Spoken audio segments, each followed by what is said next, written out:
In today's show, the latest on the ongoing and perhaps never-ending Damian Lillard trade saga, plus a preview of Shaedon Sharpe's second season in the league. Welcome to Locked On Blazers. Let's get into it. You are Locked On Trailblazers, your daily Portland Trailblazers podcast. Part of the Locked On Podcast Network, your team every day.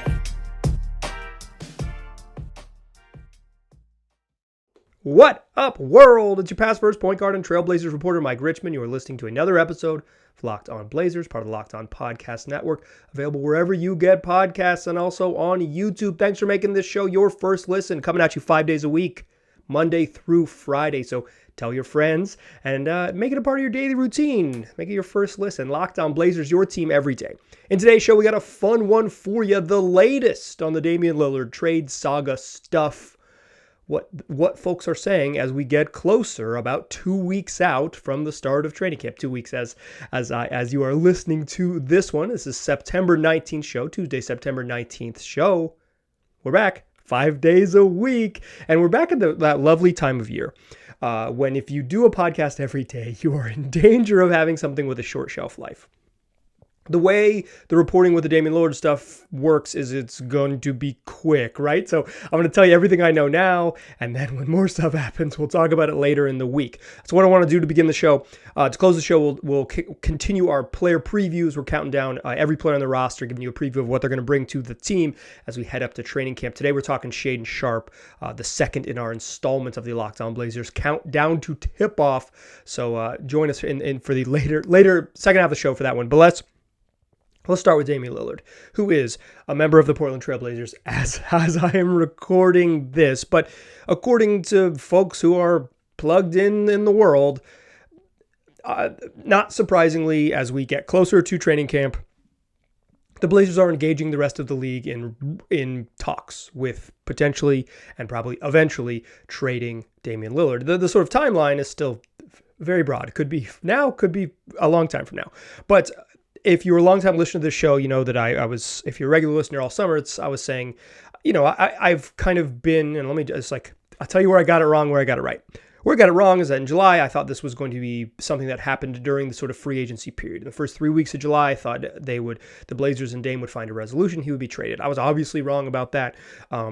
But then when we got to August, if you listen to the show, it's like the Blazers had no urgency to trade Dame in August. The urgency wasn't even going to happen around Labor Day. It was going to happen now as you get up to training camp. These deadlines spur action. It is the time to make decisions, whether the Blazers want to bring Dame into camp and have to deal with whatever that brings, or whether they're willing and able to find a resolution and a trade that works for them now. So they don't, so they look themselves in the mirror. Do we want to bring Dame into camp? If the answer is no, can they get a trade that works for them and make that move happen? If you're a longtime listener, you knew that it wasn't going to happen in August, wasn't going to happen in early September. Now it's going to happen. And guess what? According to Adrian Wojnarowski of ESPN, the Blazers are reportedly active in trade talks, engaging in multiple teams, particularly, it seems like, in finding rerouting routes in multi-team deals. Woj's report on ESPN, it was a spot on SportsCenter, was a little vague in the way that he can be a little vague when reporting breaking news, but I think engaging multiple teams, not just the Miami Heat. He didn't specifically say the Heat because he has kind of sworn off mentioning Miami by name. That's something to watch with the Woj stuff. But it is that the Blazers are indeed engaged in trade talks. They're back. Folks are back. And the league is back on, after kind of quieting down and nothing really happening through the end of July and all of August. We're back. And the Blazers are engaging in trade talks. Whether something gets done, that is sort of not the reporting from Woj, but the Blazers are making calls, trying to make it happen, looking, figuring out what the market is there for as we get, within 2 weeks of training camp. One of Adrian Wojnarowski's colleagues at ESPN, Brian Windhorst, your boy Windy, says today, an episode released on Monday, September 18th on the Hoop Collective podcast, that the Blazers are, quote, asking the Heat to, and here's the quote, empty out all of their trade assets. That's what they want the Heat to do, empty out all of their trade assets. And I have mentioned this in the podcast a bunch, that I think the Blazers' starting point for asking the Heat should be, okay, everything. We would like everything. All of the picks, all of the pick swaps, both young players in Jovic and Jaquez. We want Tyler Hero just because we want him. We'll figure out what to do with him later. We want all of it, all of it. That's got to be the Blazers' starting point. And if you believe the sort of truth that they really hadn't engaged the Heat in any meaningful way until now, it makes sense that that would be their starting point. According to Brian Windhorst, though, the Heat don't feel like they need to go that far, because the Heat believe, at least according to Windy, that there aren't offers that are going to force them to beef up to the level of everything. So everything would be, they can trade their picks in 28 and 30. They owe a protected first round pick to OKC, but they could change the protections on that and trade a 2024 draft pick.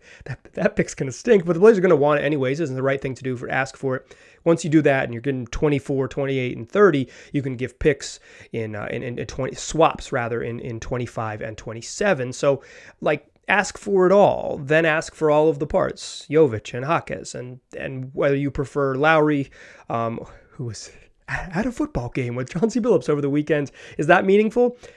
I will say it's funny timing. And whether you want Duncan Robinson, and the Blazers want Tyler Hero absolutely included in the trade, and maybe they even ask for Caleb Martin in there too, right? Like all of it, put it all in there. That has to be the starting place that you ask.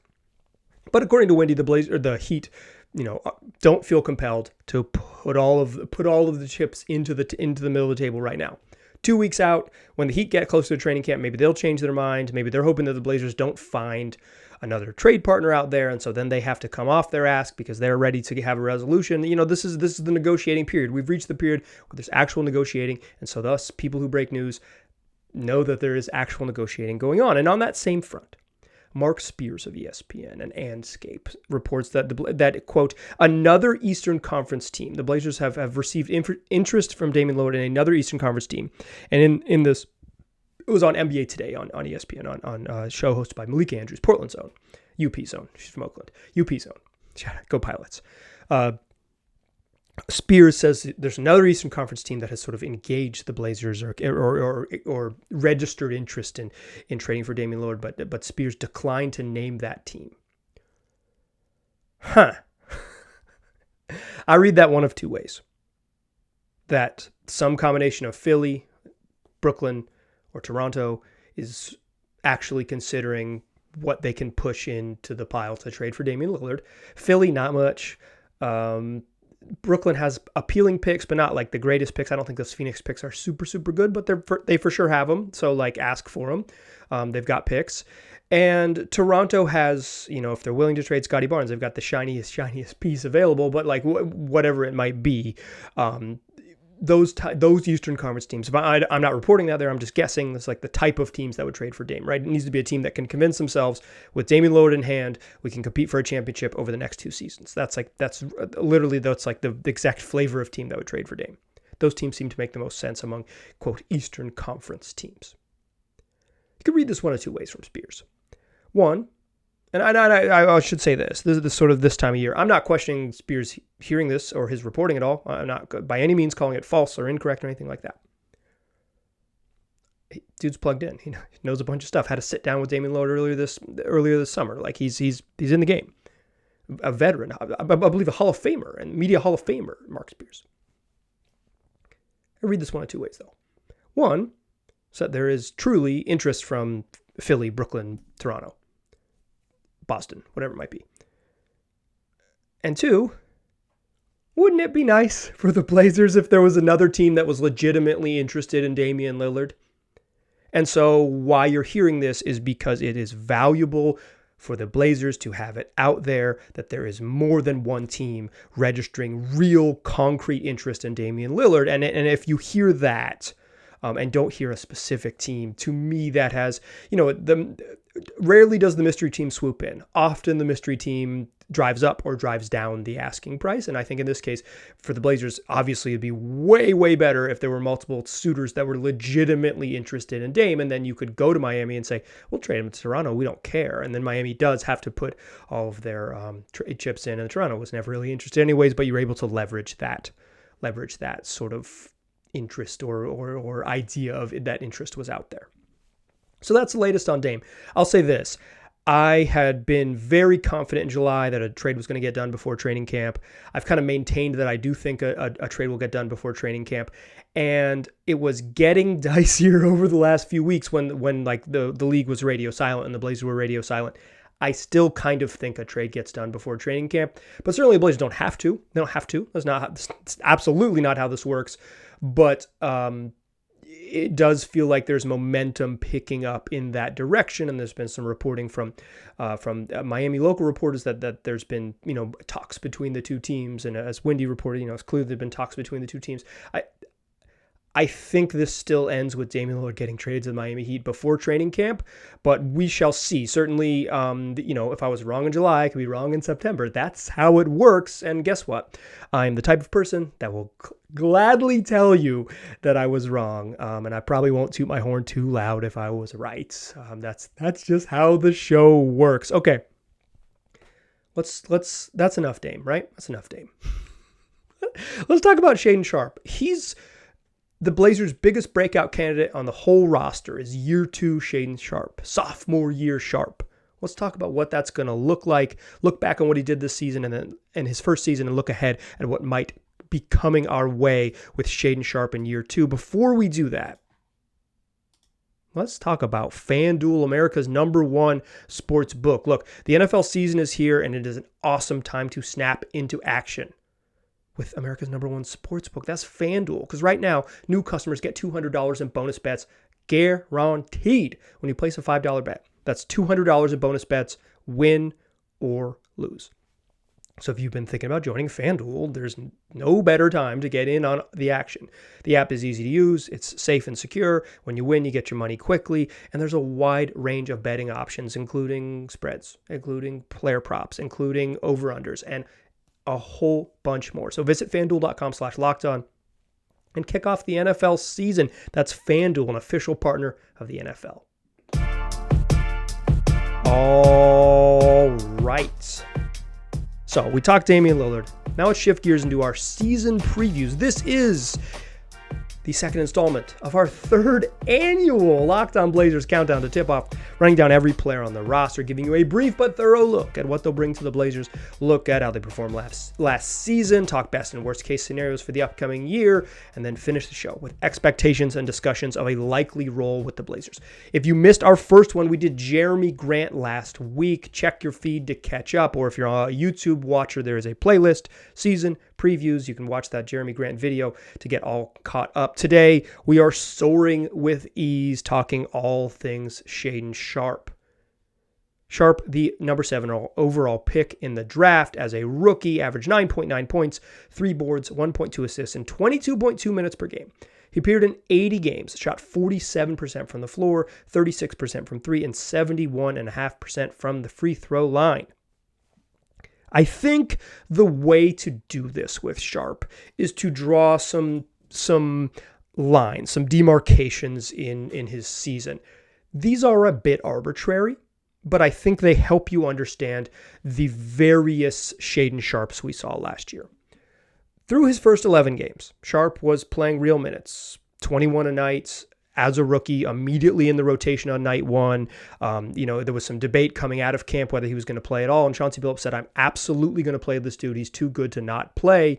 And I think there was some incentive from the franchise in general to let's get him on the court and see what he's got. So in those first 11 games, he averaged 9.5 points, 2.7 boards, half an assist, shot 51% from the floor, 44% from 3, and 73% from the free throw line. He didn't know how to play NBA basketball.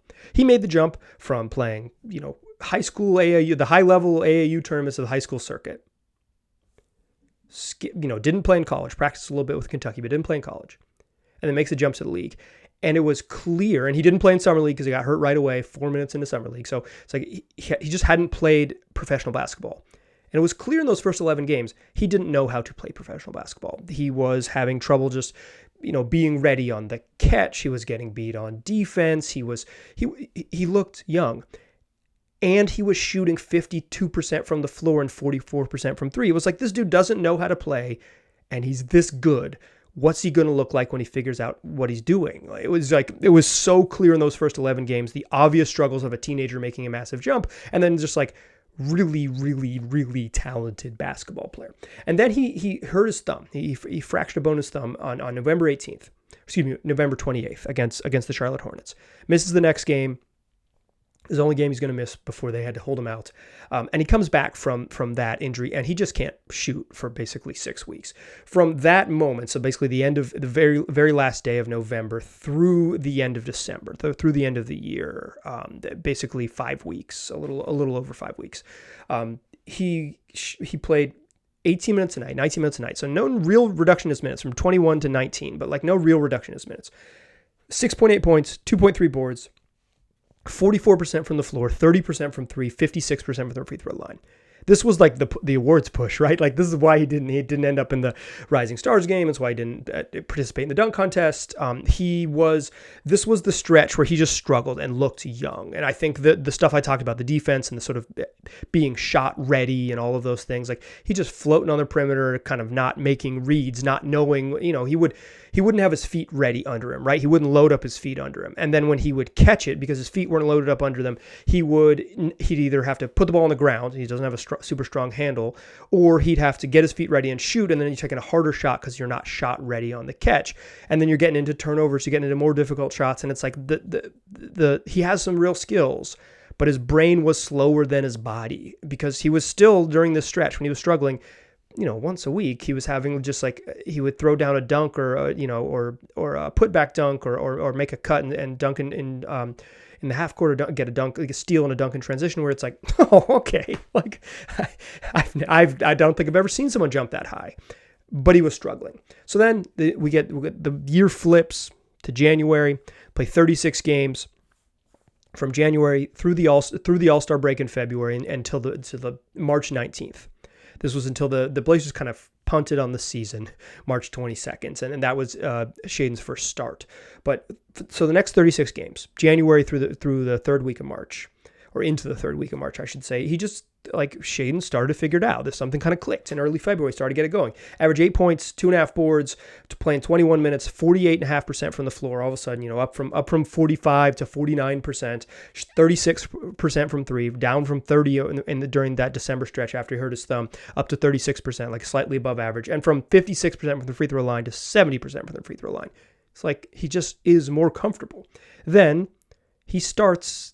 That gets you to the final 11 games of the season. Again, these are arbitrary numbers for sure. Final 11 games of the season. He starts 10 of those and gets a DNP in the other one. So every game he appears in over the final 11 games. One of them was Dame's last game. Then they shut Dame down and Shaedon kind of gets to play. But even the game he started with Dame, he had 24 on the road in Salt Lake City. I was going to say Sacramento. Salt Lake City against the Jazz. Potentially the last game of Dame's career. I will long remember it. March 22nd, Salt Lake City. But over those last 11 games, with Shaedon's average 23.7 points, 6.1 boards, and for me, the big one, 4.1 assists. That's a huge jump. And playing 35.9 minutes, obviously a ton of minutes, 46% from three, 37.8% from the 3-point line. 46% from the field, 37.8%, basically 38% from the 3-point line, 77% from the stripe. So he's playing way more minutes. He's getting way more chances on the ball, and his efficiency goes up. It's like, okay. Now, some of this is like they lose by 42 to the Kings, and Shaedon goes 38-8 in 45 minutes, right? Like he plays the whole game and gets like carte blanche to do what he wants, and it's just like non-competitive games, a bunch of non-competitive minutes. It's not like a perfect way to judge. But enough of stuff you saw was real during that to say like 23-6-4 or 24-6-4 is basically what he averages in his final 11 games. Say like some of that is just like weird blowout stuff, weird tank season stuff. Okay, but the shooting is still pretty good. It's not like he's just getting like cheap buckets on bad efficiency. His efficiency goes up. He gets more on-ball reps. He's running pick and rolls and running the offense through him. He has 27-6-5 at Minnesota on April 2nd. Dominated the final 4 minutes against Gobert and Karl Anthony Towns. Minnesota, a team desperately trying to win home games against a bad basketball team to make the playoffs. Shaedon Sharpe says, nah, like we're going to win, and powers them in the final 4 minutes. And just an absolutely, absolutely super impressive game. I think it's kind of weird to judge by those final 11 games, but you saw him. He has potential. It's maybe not that, because he's not going to get that role in that setting and all of that, but the kid's got the juice. But then he comes into Summer League, and he just did not play well in Vegas. He looked out of shape or just out of sorts. He averaged 17, 5, and 2, but shot 34%, 34.8% from the field, 27% from 3. That's 6 of 22 from 3 across 4 games. He had 10 turnovers in those 4 games. And you're hoping for this guy to take this big leap. He played so stinking well as at the end of the season, and you're gonna, you have an opportunity to do that yet again in Summer League. And he was bad. I don't think Summer League is, I don't think you can read Shaedon Sharpe's Summer League as a good thing. There's no way to spin it. It's like, well, actually, it's a positive. I mean, someone out there could probably do it. I believe in you. But I don't think for me, there's nothing I can watch in Summer League and say, you know what? Shaedon Sharpe missing 2 butt-naked, wide-open dunks and on fast breaks is actually a positive. And here, let me tell you why. He was bad in Summer League. I don't think you can read it as positive, but I don't think you have to read it as this deeply troubling red flag. It's either a negative or nothing. I think that's where I'm at. I am totally comfortable if you think it's nothing. And if you think it's a big red flag and it's troublesome, I'd say it's 4 games in Vegas, but undeniably he struggled in a year where you wanted to see him be one of the best players on the court. And he just was not that.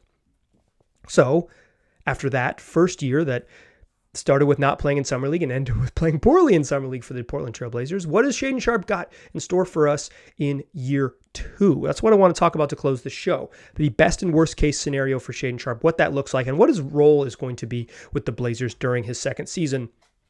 There's obviously a wide range of outcomes depending on what the roster looks like, but I think in a lot of ways, Shaedon Sharpe is the breakout candidate on the roster, perhaps the only one to truly have that potential. That is what we will talk about in the third and final segment. But first, I want to tell you about Jase Medical. Look, no one should have to worry that they're not going to be able to take care of themselves or their loved ones during the unexpected. With supply chain issues, natural disasters, just things that come up in our lives, even just when you're traveling and you want to make sure that you have that peace of mind. Jase Medical offers the Jase case. The Jase case provides 5 life-saving antibiotics for emergency use and gives you a peace of mind so that you're not just hoping that you have access to medication in an emergency. Jase case makes sure that you have that medication on hand. Jase Medical is simple. They handle everything from the online evaluation to licensed pharmacy medication delivery and ongoing consultation and care. So don't get caught unprepared.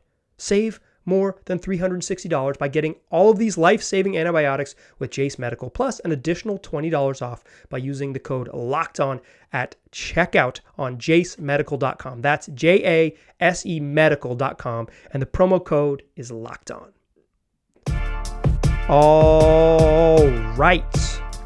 Let's keep it rolling. I'm still a past first point guard, still Mike Richmond, still listen to Locked On Blazers. Listen, we're back doing 5 days a week, and I'm screwing up my intro to third segment, but I'm overcoming.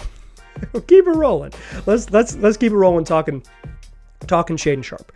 What we do with these season previews is I try to set the polls. Best and worst case scenarios. These are best case scenarios within reason and worst case scenarios without injury. So, if you're new to the program, this is we're not talking MVPs for teams, for guys that can't win MVPs, and we're not talking bodies breaking down. We're talking worst case scenarios on the court between the lines. So, what's the best case scenario for Shaedon Sharpe?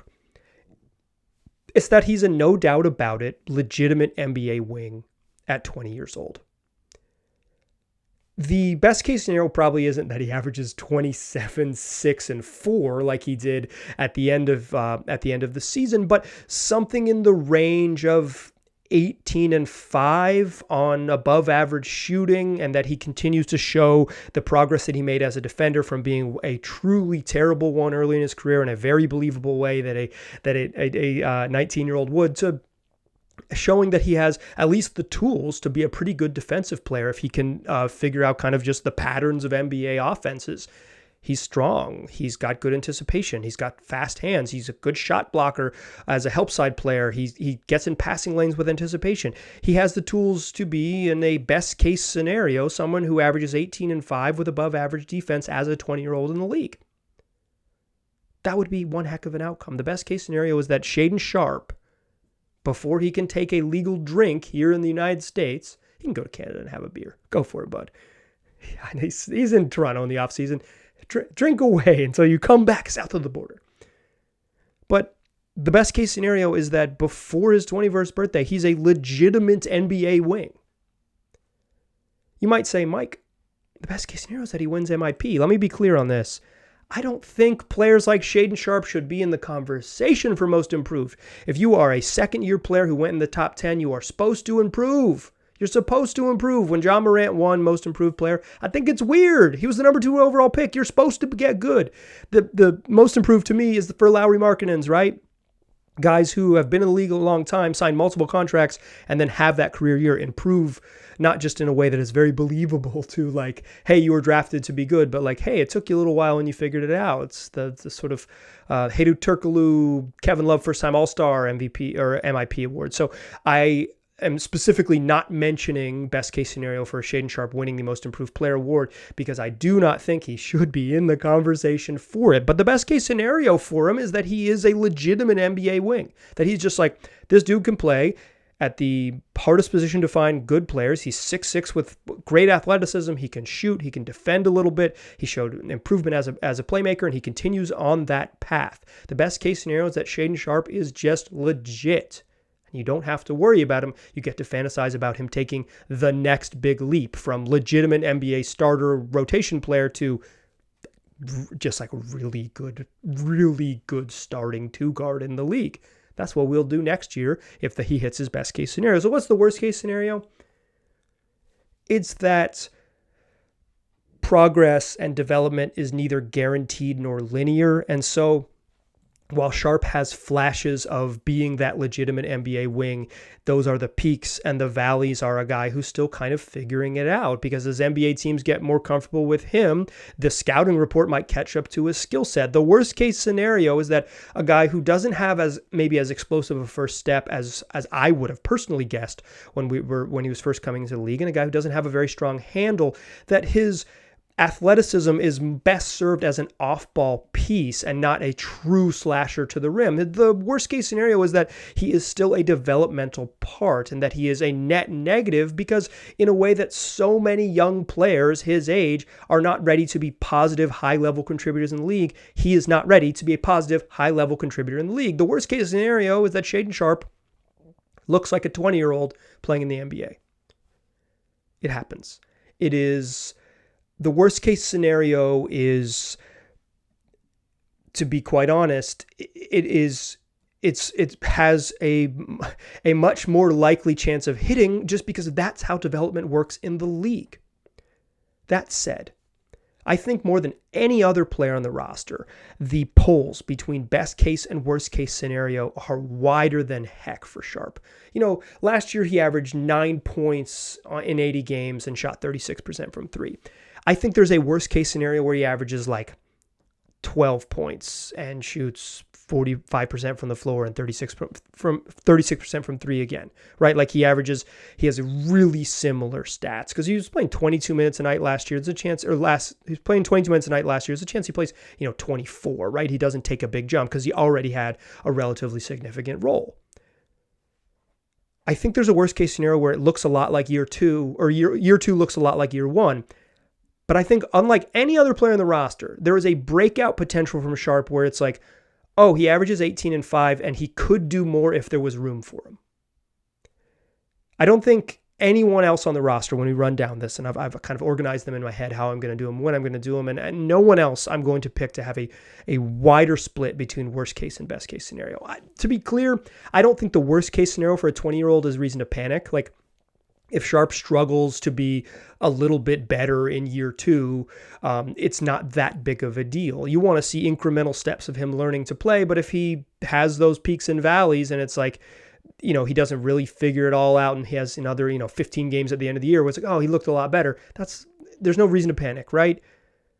But if he hits it, but his opportunity to hit that best case scenario and to be a guy who can really score and can be a positive defender at his size with his athletic profile, like, he has a chance to be a true breakout player in a way that I don't think anyone else on the roster has a chance to have that level of breakout, right? It's like why I did the MIP caveat, because his best case scenario is like being in that conversation, although this particular podcaster does not think that that's how the conversation should work. So what we do to close these, what we do to wrap up these player previews is talk about role and likely outcome. The whole idea of the best and worst case scenarios, they land in the middle. I think Shaedon Sharpe lands in the middle. I think he averages something like 14 on slightly below average shooting, and he's like a negative defender who shows upside. Like that would be my guess, right? Like that would be my guess. Just because he's young and young players can take a while to figure it out. If he were to finish above that, I wouldn't be surprised. If he finished a little below that, I would be probably not particularly surprised either, right? But that's what I think my sort of expectations are, right in the middle of that range.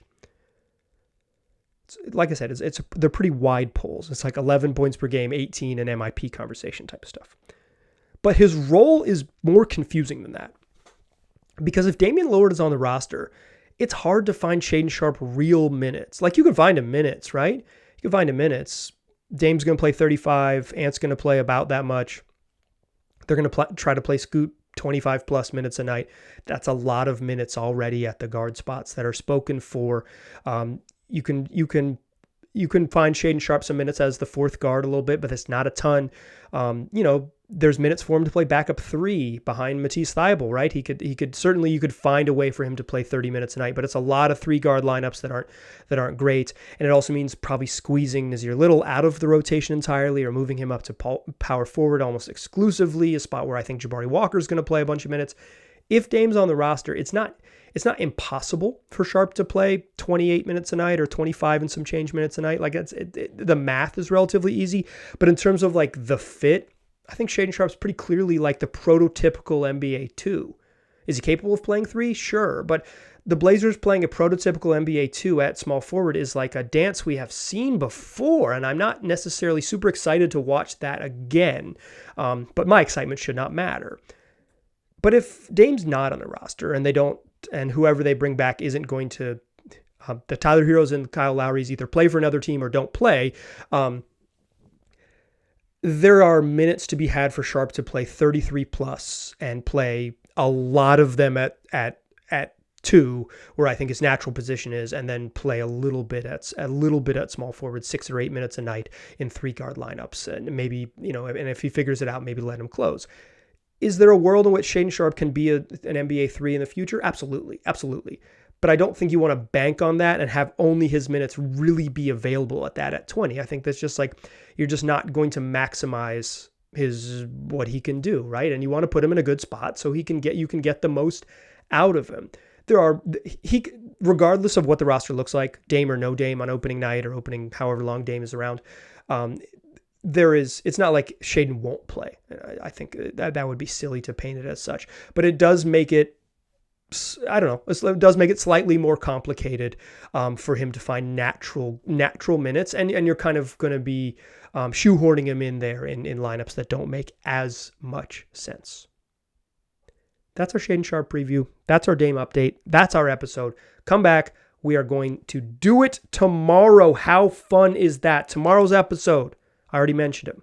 Previewing Nassir Little, previewing Matisse Thybulle. We're rolling along. The season's here. As news comes, we'll give it to you in the show, keep you updated on all things Dame, and get you ready for the season 5 days a week, wherever you get podcasts and also on YouTube.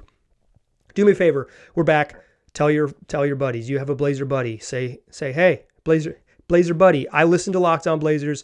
It's available on every podcast, whatever podcast app you use. It's available on YouTube. Check it out, because I think you'll like it. All right.